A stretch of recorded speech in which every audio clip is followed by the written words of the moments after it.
이재용 삼성전자 부회장이 유럽 출장길에 오르면서 삼성의 대형 M&A가 가까워졌다는 전망들이 나오고 있습니다. 특히 세계 최대 규모의 반도체 설계 자산을 보유하고 있는 영국의 ARM 인수 시나리오에 시장의 기대가 큰 상황인데 이 ARM은 SK 하이닉스도 관심을 보이고 있는 업체입니다. 산업부 정재훈 기자와 함께 이 사안 다뤄보도록 하겠습니다. 정 기자, 일단 이 부회장 출장의 구체적인 일정은 따로 지금 공개되지 않고 있는 상황인데 일단 어디까지 확인이 됐습니까? 일단은 지난 7일에 이제 출국을 해서 헝가리를 거쳐서 독일에 도착한 것으로 확인이 됐고요. 지금도 독일 미넨에 거주를 하면서 조금 현안을 논의하고 있는 것으로 확인이 되고 있습니다.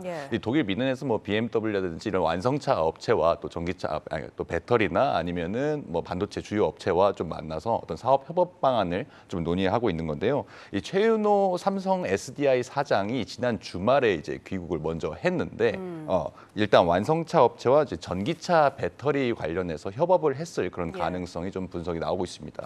지금 일주일이 조금 넘는 출장 기간인데 꽤 많은 일정을 소화하는 걸로 보입니다. 가장 큰 현안은 뭐라고 봐야겠습니까? 아무래도 이제 단기적으로 이제 극자외선 노광 EUV 장비 업체가 있는 ASML이 있는 네덜란드 방문이 가장 중요하게 여겨집니다. 최근에 이제 월스트리트 저널도 보도를 통해서 말을 했지만 반도체 생산 장비 부족으로 인해서 이르면 내년부터 삼성과 TSMC의 첨단 반도체 공급 부족률이 최대 20%에 달할 수 있다는 그런 우려가 있는 상태입니다.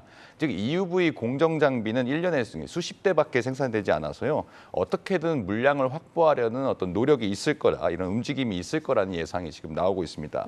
또 하나 이제 중요한 게 영국을 만약에 방문을 한다면 지금으로는 예상으로만 나오고 있지만 어떤 ARM에 대한 인수설이 이제 현실성이 좀 부여가 된다라고 볼 수 있습니다. 팹리스의 팹리스라고 불리는 이제 ARM 본사가 이제 영국에 있습니다. ARM은 얼마 전에 이제 엔비디아가 우리 돈으로 약 50조 원 규모의 인수를 하려다가 각국의 이제 반도점 당국에 의해서 어떤 규제 때문에 무산된 바 있죠. 이 인수 시도 이후에 기업 가치가 더 많이 올라서 100조 원에 육박한다는 그런 추정도 지금 나오고 있습니다. 현재 이제 인텔과 퀄컴 등 글로벌 테크 공룡들이 ARM 인수를 검토하고 있는데요. 국내에서 이제 이재용 부회장과 인텔 CEO가 국내에서 만났은 것을 두고 어떤 ARM을 인수하려는 어떤 회동이 있었던 거 아니냐라는 그런 분석이 나오고 있고 마찬가지로 이제 퀄컴과 오랜 동맹을 유지하고 있는 SK그룹도 공동 인수를 검토하고 있는 중입니다. 네, 그렇다면 이렇게 굴지의 반도체 기업들이 서로 차지하려고 눈독을 들이고 있는 ARM, 이 대체 어떤 회사인지 좀 생소한 분들도 많으실 것 같은데요. 지금부터 저희 양현주 기자가 정리해드리겠습니다. 네, 팹리스 위에 팹리스. 1990년 영국 케임브리지에서 설립된 반도체 설계 회사 ARM을 설명하는 말입니다. 통상 반도체 설계 디자인을 하는 업체를 팹리스라고 합니다.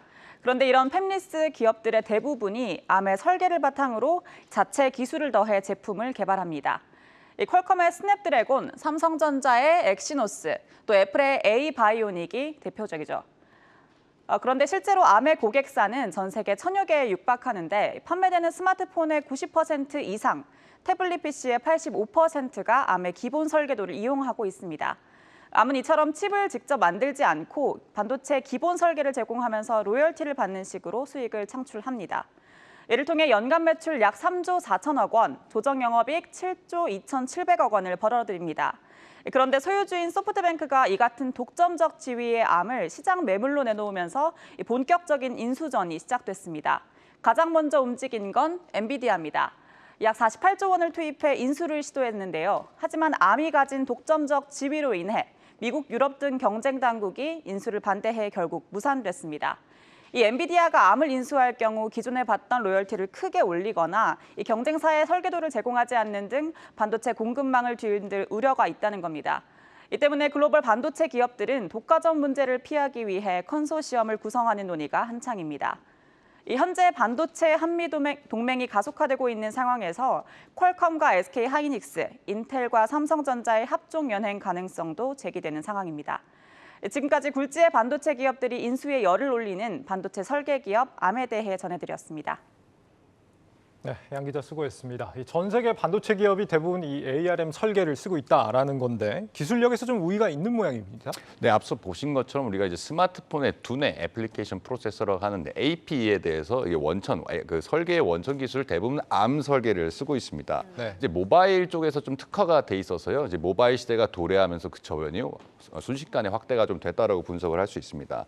이제 반도체 전문가들의 말을 좀 빌려서 얘기를 하자면 특히 ARM 같은 경우에는 같은 크기여도 좀 저전력 반도체를 설계하는데 굉장히 압도적인 기술력을 가지고 있다고 이렇게 전문가들은 분석을 하고 있습니다. 네. 한 예로요, 이제 컴퓨터 CPU의 설계에서는 1위인 인텔도 이 스마트폰 반도체 설계를 하기 위해서 수십억 달러를 투자해서 설계를 하려고 투자를 했지만 ARM에 밀려서 결국 실패한 사례가 있습니다. 삼성전자도 암코어와 차별화를 위해 이제 몽구스 프로젝트라고 해서 독자 스마트폰 AP용 코어 개발을 시도했지만 끝내 실패하고 심지어 미국에 있는 현지에 있는 팀도 해체되는 그런 순환을 겪었습니다. 그만큼 ARM 설계만큼 좀 따라가기가 더 효율적으로 만들기가 어렵다는 그런 분석을 할 수 있죠. 네. 지금 현재 삼성전자가 ARM의 이제 그 특허 사용료로 내는 돈만 연간 2천억 원 이상으로 확인됐습니다. 네, 이 ARM이 차별화된 반도체 설계 경쟁력을 갖고 있다는 건 분명해 보입니다. 그런데 이제 앞서서 엔비디아가 이 ARM 인수에 시도를 했을 때 48조 원을 제시를 했습니다. 지금 거론되는 게 100조 원에 육박하는 가치로 평가가 된다는 건데 이게 적절한지 좀 의문이 들기도 싶고요. 사실 가장 최근에 이제 인수 금액을 제시한 게 말씀하신 것처럼 약 50조 원인데 거기에서 지금 100조 원이니까 2배가 그렇죠. 가까운 2배 넘는 금액이잖아요. 그렇기 때문에 좀 굉장히 너무 크게 가치가 부풀려진 거 아니냐는 우려도 나오고 있는 건 사실입니다. 그렇지만 이제 어디에 초점을 두느냐에 따라서 100조 원이 싸다, 비싸다 좀 구분을 할 수가 있게 되는데요. 삼성과 이제 SK, 인텔, 퀄컴 모두 첨단 반도체를 만드는 기업이잖아요. 첨단 반도체를 그릴 수 있는 어떤 그 그림인데 거기 도화지를 사실은 ARM이 제공한다고 보면 되거든요. 그러면서 하면서 많은 시너지를 좀 기대할 수 있습니다. 앞서 이제 ARM이 저전력 프로세서의 강자라고 했는데 좀 최근에 ESG 화두에 따라서 이제 기후 변화 대응도 좀 맞물리면서요. 스마트폰이든 PC든 서버든 저전력 공정이 앞으로 더욱 중요해질 거라는 측면이 있거든요. 그렇게 되면 ARM의 설계가 더 수요가 늘어난다라고 분석을 할 수 있게 되죠. 특히 저전력 반도체를 바탕으로 면적이 좀 작은 땅에 사실은 부지가 없는데도 데이터 센터를 지을 수 있게 되고 또 지금 삼성전자가 추진하는 것으로 알려진 더 성능이 좋은 자체 프로세서, 자체 스마트폰용 AP도 만들 수 있을 가능성이 높아지게 되는 겁니다. 삼성이 사실 지난해 이제 가장 최근에 크게 투자한 게 8조 원을 주고 하만을 인수한 거였잖아요. 근데 하만을 인수한 후에 딱히 뭐가 없으니까 그거를 그 돈 주고 왜 인수했냐라고 했지만 사실은 삼성 갤럭시 시리즈의 오디오가 굉장히 비약적으로 발전을 했고 제로에 가까웠던 무선 이어폰 시장에서도 점유율이 상당히 올랐던 그런 경험이 있습니다. 알겠습니다. 뭐 인수 성공만 한다면 지금 상황에서 100조 원 이상의 가치를 충분히 하지 않을까 이런 생각도 들고요.